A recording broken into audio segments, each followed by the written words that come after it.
Hello friends, I am Anil and welcome to this current affairs class in TGS. आज हम बात करेंगे केन बेतवा जो प्रोजेक्ट है उसका आखिर इतना विरोध क्यों हो रहा है, विरोध का कारण क्या है, यह प्रोजेक्ट क्यों बना, किस क्या बोलते हैं, किस स्कीम के तहत ये बना, किस मिशन के तहत ये बना।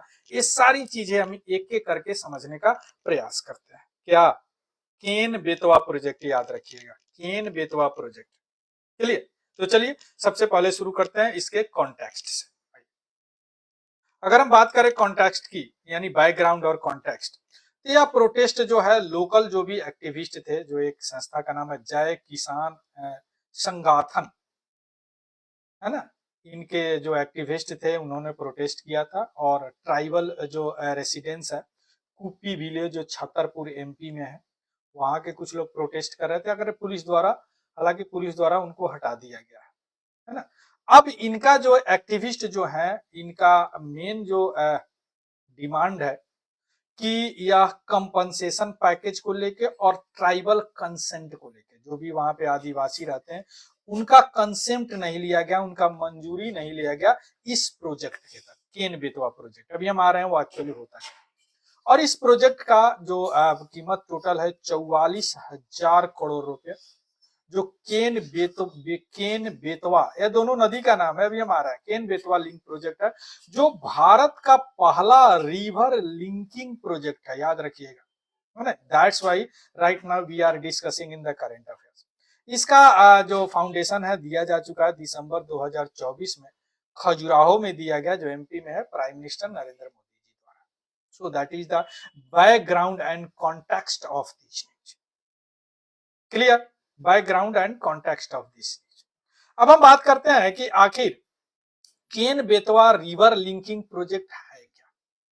यह जो इंडिया का पहला रिवर लिंकिंग प्रोजेक्ट है, यानी दो रिवर का लिंक करने वाला प्रोजेक्ट है, भारत का पहला। और यह जो प्रोजेक्ट भारत का पहला है वह नेशनल पर्सपेक्टिव प्लान के तहत है, याद रखिएगा। यह प्लान 1980 में तैयार किया गया है। नेशनल पर्सपेक्टिव प्लान के जो 1980 में तैयार किया गया, इसके अंतर्गत यह भारत का पहला रिवर इंटर लिंकिंग प्रोजेक्ट है। यानी यह पार्ट है किसका, नेशनल रिवर लिंकिंग प्रोजेक्ट, यानी जो भी देश के रिवर है उसके लिंकिंग, उसको लिंक करने वाला प्रोजेक्ट है, जो किसके तहत है, नेशनल पर्सपेक्टिव प्लान के तहत। दिसंबर 2024 में प्राइम मिनिस्टर इसका उद्घाटन कर चुके हैं।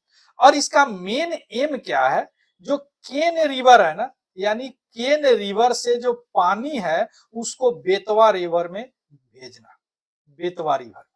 और केन कहाँ पे है, याद रखिएगा, पीटी के लिए इंपॉर्टेंट है, या मध्य प्रदेश में है। और बेतवा कहाँ है, या एमपी और उत्तर प्रदेश दोनों में, यानी मध्य प्रदेश और यूपी प्रदेश दोनों में बेतवा रिवर। तो इस रीजन में, बेतवा रिवर के रीजन में बहुत बुंदेलखंड वगैरह भी आते हैं, तो पानी की जरूरत ज्यादा है, इसमें पानी है, तो इससे यहाँ पानी पहुंचाना। अब कैसे पानी पहुंचाया जाएगा भैया, कैसे पानी पहुंचाएगा एक प्रोजेक्ट के तहत। अब इसमें कुछ 77 किलोमीटर जो है दौधन डैम बना है, उसके तहत पानी, एक 221 किलोमीटर कैनल है, 2 किलोमीटर टनल है, जिस पर 102 मेगावाट हाइड्रो पावर प्रोजेक्ट भी है, 27 मेगावाट सोलर पावर भी है। क्लियर, तो इस तरह यहाँ पे पहुंचाया गया है, पहुंचाया जाएगा। तो यह है केन बेतवा रिवर प्रोजेक्ट यानी केन से पानी को जो है वह बेतवा तक पहुंचाना। यह किसके तहत है, नेशनल पर्सपेक्टिव प्लान 1980 के तहत। और यह भारत का पहला क्या है, रिवर इंटरलिंकिंग प्रोजेक्ट है। आया बात समझ में, चलो देखो कैसे। इस तरह यह केन रिवर है, केन रिवर से पानी इस बेतवा में पहुंचाना है। तो कैसे पहुंचाया जाएगा, अब मान लीजिए कि पानी अगर कहीं से जाता है तो हाइड्रो इलेक्ट्रिसिटी जनरेट कर लेंगे। तो कैसे हाइड्रो इलेक्ट्रिसिटी जनरेट होता है, ये एक टरबाइन होते हैं, पानी गिराया जाता है, ये टरबाइन चलते हैं, या टरबाइन मैकेनिकल एनर्जी देते हैं, उसके बाद में उसको हम इलेक्ट्रिकल एनर्जी में बदल देते हैं, है ना, मोटर से। क्लियर, तो इस तरह यह इंटरलिंकिंग प्रोजेक्ट है। अभी देखिए इस प्रोजेक्ट पर कितने काम हो रहे हैं, कुछ टनल वगैरह भी बने हैं, है ना, कुछ हाइड्रो पावर जनरेशन हो रही है, जैसे यहाँ पे टनल बने हैं, डोडम डैम बनाया जा रहा है ना, बेतवा रिवर में या पानी पहुंचाया जा रहा है। कुछ इरिगेशन प्रोजेक्ट भी बनाए जा रहे हैं यहाँ से, जैसे इरिगेशन या पानी यहाँ से आएगा तो इस एरिया को इरिगेट किया जाएगा, जैसे बुंदेलखंड हो गया, उसको कुछ और रिफाइन करके ड्रिंकिंग वाटर सप्लाई की भी व्यवस्था। ये सारी चीज इस केन बेतवा प्रोजेक्ट पे है। अब आपको ध्यान में आ रहा होगा कि भैया इतने फायदेमंद है तो फिर इसका प्रोटेस्ट क्यों हो रहा है, आखिर इसका विरोध क्यों हो रहा है ना। अब इसका ऑब्जेक्टिव का थोड़ा सा देख लो कि एक्चुअली ऑब्जेक्टिव क्या है।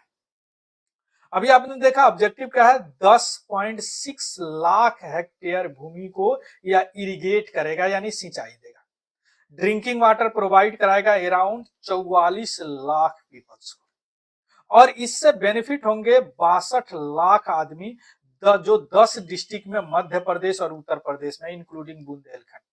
जो भी ड्रॉट सूखा है वहां एग्रीकल्चर प्रोडक्टिविटी बुंदेलखंड में इंप्रूव होगा इसके माध्यम से, इसके माध्यम से। क्लियर, आ रहा बात समझ में। यह है क्या, Ken Betwa river linking project. आया बात समझ में। चलो ये तो हम समझ गए कि केन बेतवा इंटरलिंकिंग प्रोजेक्ट क्या है ना। थोड़ा सा और फिगर में देख लो इसको, नहीं थोड़ा सा बात है। अब सवाल उठता है कि आखिर इसका विरोध क्यों हो रहा है। इसका विरोध हमने शुरू में बताया कि जो भी ट्राइबल यानी अनुसूचित जनजाति के लोग हैं वह विरोध कर रहे हैं, जो कि इस एरिया में ज्यादातर वही है। तो उनका यह कहना है कि उनका डिस्प्लेसमेंट हो रहा है, डिस्प्लेसमेंट होने में जो भी उनको मुआवजा दिया जा रहा है वह उचित नहीं है। उनको जो रिहेबिलिटेट कराया जा रहा है, कंपनसेशन दे रहा है, उनसे भी रिलेटेड उनका मुद्दा है ना।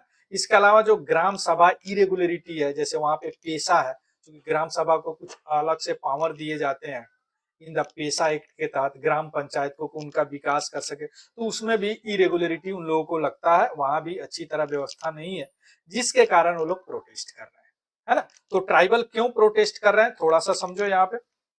देखो सबसे पहले डिस्प्लेसमेंट, यानी वहां से उनको हटाया जाएगा। मान लीजिए कि डैम वगैरह बनाया जाएगा तो वहां अगल बगल के लोग को तो हटाया ही जाएगा। यानी लगभग 1793 जो परिवार है 22 गांव के, जिसमें से 14 जो है छतरपुर के हैं, 8 जो है पनामा के हैं, वह अफेक्टेड होंगे इस प्रोजेक्ट से, है ना। और इसमें से जो ज्यादातर जो कम समुदाय के लोग हैं वह ट्राइबल कम्युनिटी के लोग हैं, वह लोग हैं जो फॉरेस्ट पे ही डिपेंडेंट है, यानी उनका जीवन जो है फॉरेस्ट पे ज्यादातर डिपेंडेंट है, खेती बाड़ी करते हैं, जानवरों का शिकार करते हैं, सब करते हैं। शिकार तो आजकल नहीं करते हैं, खेती बाड़ी करते हैं। रिहेबिलिटेशन एंड कंपनसेशन, यानी उनका जो रिहेबिलिटेट करने का और उनको कंपनसेट करने का, कि वहां से हटाने के लिए पैसे देने का क्या है। जो भी विलेजर्स है, गांव वासी है, उनका डिमांड क्या है कि एक फैमिली है, मान लीजिए कि एक फैमिली है जिसमें मान लीजिए कि 6 सदस्य है, तो उनका कहना है कि इस 6 सदस्य को आप इंडिविजुअल मान के आप कंपनसेशन करो, जबकि गवर्नमेंट जो है एक परिवार मान के कंपनसेट कर रहा है, यानी compensation for every adult family member, not just one beneficiary. यानी जो भी मान लीजिए कि 6 एडल्ट है तो 6 को आप कंपनसेशन करो। और रिहेबिलिटेशन पैकेज जो है 12.5 यानी 12.5 लाख रिहेबिलिटेशन पैकेज है etch tribal etch eligible adult को, तो इसको भी बढ़ाने के लिए वो लोग बात कर रहे हैं। और जो फैमिली जो है, बहुत सारे फैमिली जो है बेनिफिशियरी लिस्ट में नहीं है, बहुत सारे उनको जोड़ा गया है जो कि है ही नहीं वहां पे, तो ये सारी चीजें लिस्ट को भी ठीक करने का यहाँ पे प्रोटेस्ट किया जा रहा है। यानी inclusion of family left out the beneficiary list and fair implementation of rehabilitation policies, है ना। इसके लिए यह जो ट्राइबल लोग प्रोटेस्ट कर रहे हैं। क्लियर। अब ग्राम सभा इरेगुलरिटी की भी बात हो रहा है। प्रोटेस्ट जो है, जो प्रोटेस्टर है, जो विरोध कर रहे हैं, उनका ऐसा कहना है कि ग्राम सभा भी कंसेंट इम्प्रॉपर रूप से लिया है ना। आउटसाइडर जो पार्टिसिपेटेड है ग्राम सभा मीटिंग में आ रहे हैं, और फेक बेनिफिशियरी भी इंक्लूड हो रहे हैं, जो उस एरिया के नहीं है, उस गांव के नहीं है, लेकिन उनको इंक्लूड करके उनको बेनिफिट दिया जा रहा है ना। इसके अलावा जो पेशा हम बताए हैं, panchayat extension to schedule area act 1996 को भी फॉलो नहीं किया जा रहा। ये सारी चीजें जो है यह कारण है प्रोटेस्ट का। क्लियर। लेकिन अब गवर्नमेंट का क्या रिस्पॉन्स है, देखिए गवर्नमेंट कहा है कि भैया एडिशनल उनको 300 करोड़ रुपया एडिशनल पैकेज, रिहेबिलिटेशन पैकेज में दिया जा रहा। इसके अलावा कंपनसेशन जो है यह 5 लाख से बढ़ा के ऑलरेडी 12.5 लाख किया गया पर एलिजिबल बेनिफिशियरी, है ना। और 750 एडिशनल फैमिली को भी आइडेंटिफाई कर लिया गया है रिहेबिलिटेट करने। गवर्नमेंट रिजेक्ट कर रहा है किसी तरह का allegation to the procedural violation. So that is the government response. Government response clear आया बात समझ में? तो आप समझ गए कि क्यों प्रोटेस्ट हो रहा है और रिस्पॉन्स क्या है। लेकिन प्रोटेस्ट का एक और कारण भी है, ये तो इमीडिएट कारण हो गया, इन्वायरमेंटल कंसर्न है। इसके अलावा इन्वायरमेंटल मेन कंसर्न है जिसके कारण भी प्रोटेस्ट हो रहे हैं। तो सबसे पहले देखो कि क्या है इन्वायरमेंटल कंसर्न इस Ken Betwa river interlinking project जो भारत का पहला है under the national perspective plan जो कि 1980 में तैयार किया गया। क्लियर? चलो इन्वायरमेंटल कंसर्न देखो क्या है। पन्ना टाइगर रिजर्व है वहां पे, वहां के फॉरेस्ट लैंड जो है वहां पे असर पड़ेगा, वो सबमर्ज्ड किए जाएंगे वहां से। इसके अलावा 12 लाख जो पेड़ है उसको भी हो सकता है काटा जाए इस प्रोजेक्ट के तहत। और जो वाइल्ड लाइफ हैबिटेट है वह भी फ्रेगमेंट करेगा, जो भी जंगली जानवर आ रहा है। बायोडाइवर्सिटी को भी, जैव विविधता को भी असर पड़ेगा, जैसे टाइगर, वल्चर, घड़ियाल है ना, शेष घड़ियाल पानी में नहीं चलता, वह भी और भी इंडेंजर्ड स्पीसीज है, उस पर भी इंपैक्ट पड़ेगा। तो जो भी इकोलॉजिस्ट है उनको यह डर है कि केन रिवर इकोसिस्टम को घाटा हो सकता है। हाइड्रोलॉजिकल कंसर्न भी है। एक्सपर्ट इस बात को क्वेश्चन कर रहे हैं कि क्या केन में इतना पानी है कि केन से आप बेतवा रिवर में ट्रांसफर कर रहे हैं, और यह जो possible downstream ecologically impact of Yamuna Ganga basin पे भी इसका इंपैक्ट पड़ सकता है। So these are the also concern regarding the Ken Betwa project. Ken Betwa project आ रहा है समझ? Ken Betwa project clear? So this is all about the what we called here in the Ken Betwa project पर विरोध।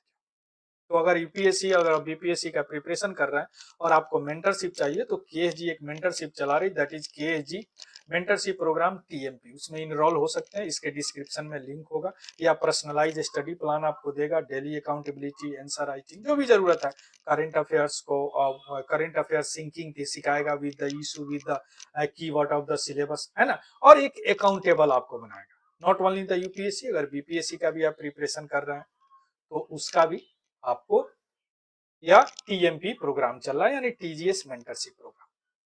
क्लियर?